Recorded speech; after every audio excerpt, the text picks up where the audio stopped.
এই যে মেয়ের কালকে ভিজিয়ে রেখে দিয়েছিলাম মিছরির জলটা,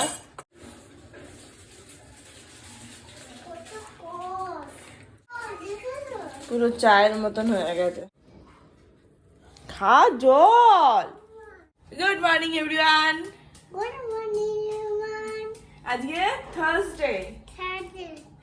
ওকে, তোমার শরীর কেমন আছে? সেরে গেছে, সব সেরে গেছে। আজকে বৃহস্পতিবার আর মাত্র 6টা দিন বাকি আছে। নেক্সট উইক বুধবার দিনকে হাতের প্লাস্টারটা খোলা হবে। আমি তো জাস্ট অপেক্ষা করছি। বাকি আর 2 দিন পরই কে আসবে? পাপা। পাপা না, তাহলে পিপি। পিপি। পিপি পিপি আসবে না, পাপা আসবে। পাপা আসবে। যাক, এখন যে খুব একটা সকালবেলা তা নয়, মামে রাতে ঘুমাচ্ছি ওই 11:30-12টা নাগাদ উঠছি, অনেকটাই লেটে, মোটামুটি 9টা 9:30টার পর উঠছি। মানে বুঝতেই পারছো টাইমটা বলা যাবে না, তাহলে লোকে যা তা বলবে। বাকি আপাতত চাটা খাবো, ঘরে টুকিটাকি কাজকর্ম সেরে রান্না বসাবো, তাই তো? আর আপনি কি করবেন? বেকার সমস্যা, ঘুরে বেড়াবেন, তাই তো? ঘুরে বেড়াবে। এই যে অল্প অল্প করে 5 রকমের সবজি কাটা হয়ে গেছে, এবার রান্নাগুলো করে নেবো। মাম্মামের কাল সকালের পর থেকে এখন বেলা 12টা বাজে, এখনো পর্যন্ত পটি হয়নি। কালকে চিড়ে সেদ্ধটা আর কাঁচকলাটা খেয়েছিল হাফ, তো বুঝতে পারছি না কেন। বাকি হয়তো করবে বেলার দিক করে, বাট ওকে আর এখন আমি কাঁচকলা দিচ্ছি না বাবা। ওর জন্য যে হাফটুকু রয়েছে ওইটুকুকে ভেজে খেয়ে নেবো।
এই যে ম্যাডাম একটু জুস খাবেন মৌসুমি লেবুর। বাকি এখানে আমার রান্না প্রায় হয়েই গেছে, এটা হলেই হয়ে যাবে।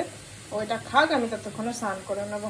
স্নান করে ঠাকুর দিয়ে নিয়েছি, আজকে বৃহস্পতিবার ওর জন্য। বাকি মামাকে খাইয়ে দেবো, ওকেও স্নান করিয়ে দিয়েছি। ম্যাডামের পটি এখন ধরে গেছে, অসুবিধা নেই।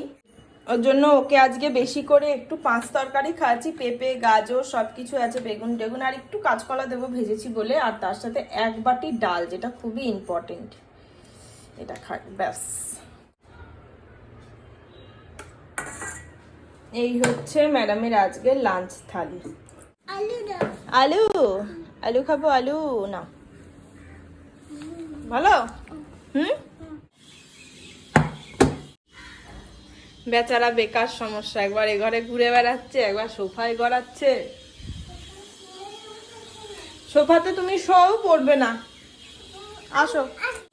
মা খেয়ে নিক, দিয়ে ঘুম পাড়িয়ে দেবে। তুমি জলটা কিন্তু শেষ করোনি মাম্মাম, জলটা খাও। তুমি জলটা খাও, মা খেয়ে নিক। মা খেয়ে নিক, তুমি জল খেয়ে নাও। হ্যাঁ, এত ঘুম পাচ্ছে না, বাট ঘুমাবো না, রাতে ঘুমটা বেশ ভালো হয়। জানলাটা বন্ধ করে দে না বাবা, হাওয়া দিচ্ছে ভালো। শীত পড়ে গেছে। ওটা বাজ মনে হয়, জানিস তো কি বড়।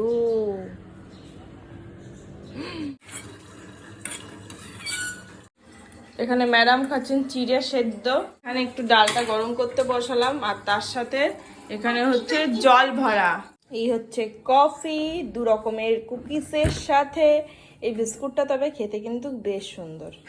আমি পড়াশোনা করব। হ্যাঁ, পড়াশোনা করব। আগে পড়াশোনা করব। আগে পড়াশোনা করবে? ও, তুমি পড়াশোনা করবে তারপর ঘুমাবে, তারপর আবার পড়াশোনা করবে তো? এমন মেয়ে ঘরে ঘরে হওয়া দরকার সত্যি। এ ঘরে পড়তে বসবে তো? আগে আমি কফিটা খেয়ে নিই, আগে কফিটা তো খেয়ে নি। হ্যাঁ ঠিক আছে, পড়াশোনাটা তোমার হবে। Good job. হচ্ছে আমার রুটি, মানে রুটির অবস্থাটা দেখো, রুটিটা খেতে ভালো লাগবে বাট টেস্টটা প্রচন্ডই তিতা লাগবে। একদম সুন্দর হয়ে গেছে না, এটাকে আমি ইচ্ছাকৃতভাবে করিনি, কারণ এটার এই পিঠটাই এইরকম, বাকি এটা সুন্দর। অ্যাকচুয়ালি রুটিটা যখন সেঁকছিলাম তখন শিকের সাথে আটকে গেছিল রুটিটা, এই যে শিকের সাথে আটকে গেছে, আর শিকটা আমার এইখানে আটকে গেছে, সে কিছুতেই ছাড়াতে পারছি না, দেখতেও পাচ্ছি না রুটি ছিল বলে। বাকি রুটিটা গেছে ধস্তা ধস্তি করে কোনো প্রকার সারাতে আমার রুটিটা পুড়ে গেছে, আর এই ভয় পেয়ে গেছে, তাই তো। ম্যাডামের প্লেন ডাল ভাত আর পাঁচ তরকারি। বেচারা রুটি খেতে বড্ড ভালোবাসে, এই যে হাতে করে খাচ্ছে অলরেডি।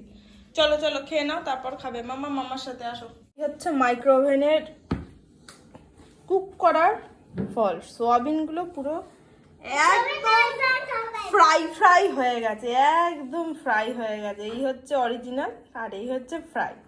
কি অবস্থা, পুরো তান্দুরি বানিয়ে দিয়েছে। বাকি চলো সোয়াবিন, রুটি আর পেঁয়াজ, আজকে ব্লগটা এই দিয়েই শেষ করছি। দেখা হচ্ছে তোমাদের সাথে আগামীকাল নতুন ফ্রেশ একটা ব্লগের সঙ্গে। ততক্ষণ সবাই ভালো থেকো, সুস্থ থেকো, টাটা অ্যান্ড গুড নাইট। কিরে বাই। নাকটা পুড়ে গেল, বাই করে দাও। বাই।